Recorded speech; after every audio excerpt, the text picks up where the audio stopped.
Good morning बच्चों। तो कैसे हैं आप लोग? उम्मीद करते हैं कि बहुत अच्छे होंगे। तो आज के वीडियो में हम class 10th NCERT book math प्रश्नावली 8.3 के प्रश्न संख्या 5 को करेंगे।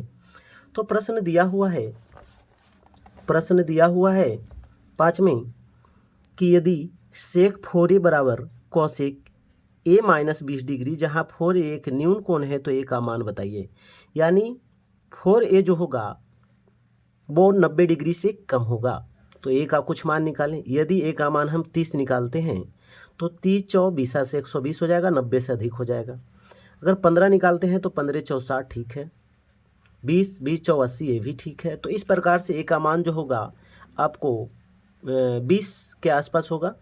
22 चौ 88, 22 के आसपास भी हो सकता है। तो 22 से कम होगा, 22 से ज़्यादा नहीं होगा, क्योंकि 23 चौ 92 होता है, 23 नहीं होगा क्योंकि न्यून कोण बोला है 4a। अब समझ में आया होगा बात। तो चलते हैं, बनाते हैं, इसको हल करते हैं। प्रश्न क्या दिया हुआ था कि सेक 4a बराबर में कॉसेक क्या था, a था, a माइनस में 20 डिग्री, यही था। चलिए हल करते हैं।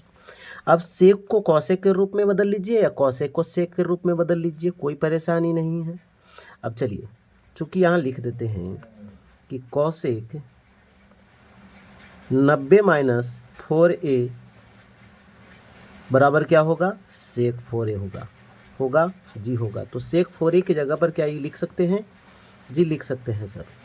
तो इसको लिख देते हैं क्या, तो कॉसेक 90 माइनस 4a बराबर में कॉसेक a माइनस 20 डिग्री लिख सकते हैं। कॉसेक से कॉसेक खत्म, 90 माइनस 4a बराबर में a माइनस में 20 डिग्री। ये इधर आ जाएगा, ये चला जाएगा उस साइड में, यानी a प्लस 4a बराबर 90 प्लस में 20। ये हो जाएगा 5a बराबर 110। a का मान कितना आ गया, 22 डिग्री।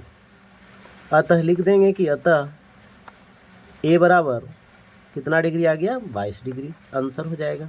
अब देखिए 4a न्यून कोण होगा कि नहीं होगा। 4 गुने 22 रखते हैं, 22 चौक कितना हो जाएगा, 88। और 88 क्या है, 90 से कम है, इसीलिए न्यून कोण भी है। तो इस प्रकार से भी सही है। चलिए धन्यवाद।